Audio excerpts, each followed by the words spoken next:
சொல்றாரே. இந்த பையன் வேற யாரும் இல்லை, நமக்கு அதான் நாயகன் தான். இந்த பையன் என்னென்னலாம் பண்ணுவான் தெரியுமா? தெரியாது, அதையும் நீயே சொல்லிடு.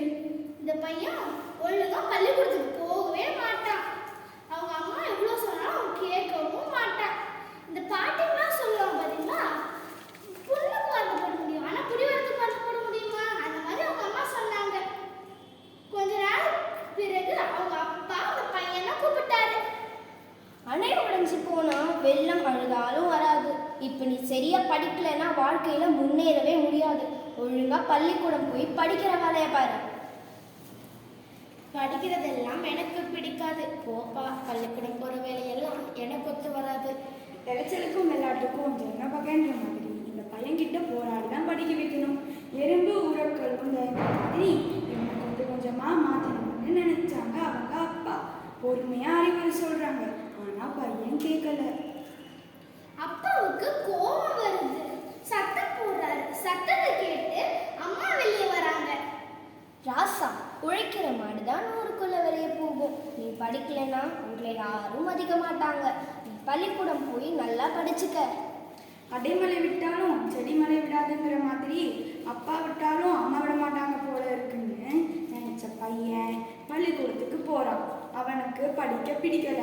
நினைச்சுதான் கழுதை எடுத்துதான் ஓட்டம்ங்கிற மாதிரி பள்ளிக்கூடத்தை விட்டு ஓட்டம் பிடிக்கிறான்.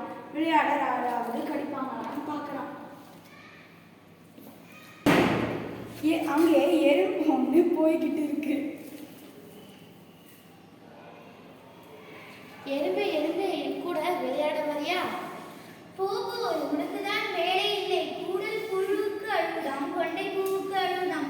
எனக்கு நிறைய வேலை கிடைக்கு. நான் என் குழந்தைகளுக்கு தீனி கொடுக்கணும், அரிசி நொய் எல்லாம் சேகரிக்கணும்.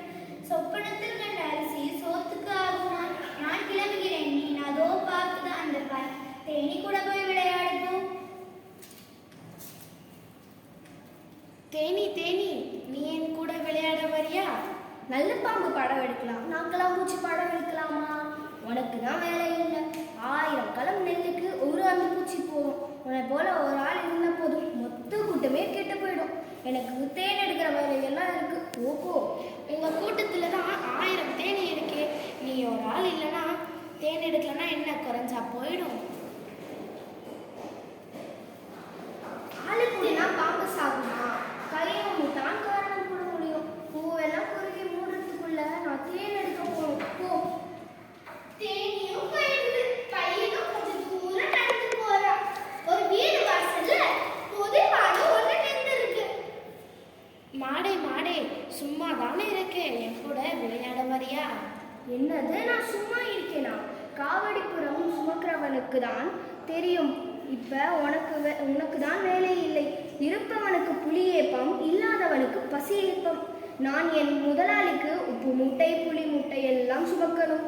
நான் வரல. நீ அது அவங்க இருக்க வர நாமிடம் போய் விளையாடு. ஆமையே ஆமையே, 4 வீட்டில் கல்யாணமாம், நாய் கங்கை மிங்கை மோட்டமாம் என்கிற மாதிரி எங்கே வேகமாக போயிட்டு இருக்கேன். என் கூட விளையாட வரேன். என்னை விட வேகமா ஓடுற முயலோட போட்டி வச்சிருக்கேன். அவ பொழுது போக்குவதிலும் வீணாக பொழுது போக்குதல் தவப்பொழுது நல்லதும்பாங்க. நான் கொஞ்ச நேரம் கூட வீணாக்காமல் நடக்கணும். பாடி பாடி குத்தினாலும் கதர் அரிசி ஆகுமா? நீ ஓடி ஓடி பார்த்தாலும் முயலை முந்த முடியுமா? அதிர அடிச்சா உதறி விளையும். அது மாதிரி முயற்சி செஞ்சா எல்லாம் முடியும். நீ வேணும்னா அது அவங்க இருக்கு பாரு, அந்த முயல் கூட போய் விளையாடு.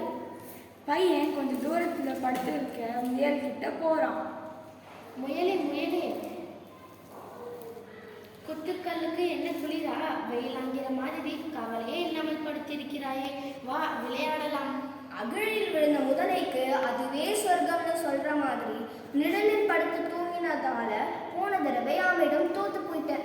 இந்த தடவையாவது நான் முந்தியாகணும். அதனால நான் வேகமா ஓடணும். நீ வேணும்னா அதை அவங்க இருக்கு பாரு, அந்த குட்டிச்செங்கு கூட போய் விளையாடு.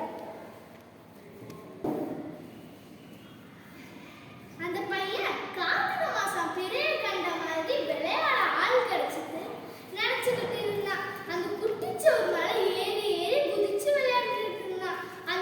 அந்த குட்டிச்சோறு மழையில இருந்துச்சு. அதனால உழவுல எல்லாம் கீழே விழுந்துருச்சு. அதுல இருந்து பூச்சி, வண்டு, எறும்பு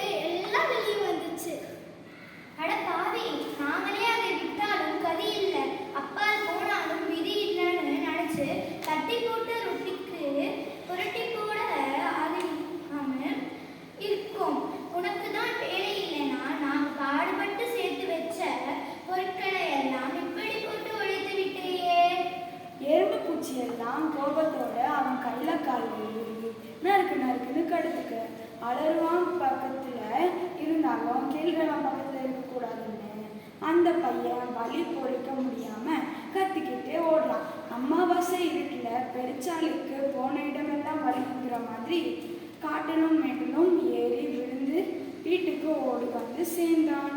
அம்மா அம்மா, ஊர் உலகத்துல எல்லாரும் அவங்க வேலையை பார்க்குறாங்க. எறும்பு கூட சும்மா இல்லாம வேலையை செய்யுது. எனக்கு இப்பதான் புத்தி வந்தது. என்னோட வேலை படிக்கிறதுன்னு எனக்கு புரிஞ்சிடுச்சு. இனிமே நானும் சும்மா இல்லாம ஒழுங்கா பள்ளிக்கூடம் போய்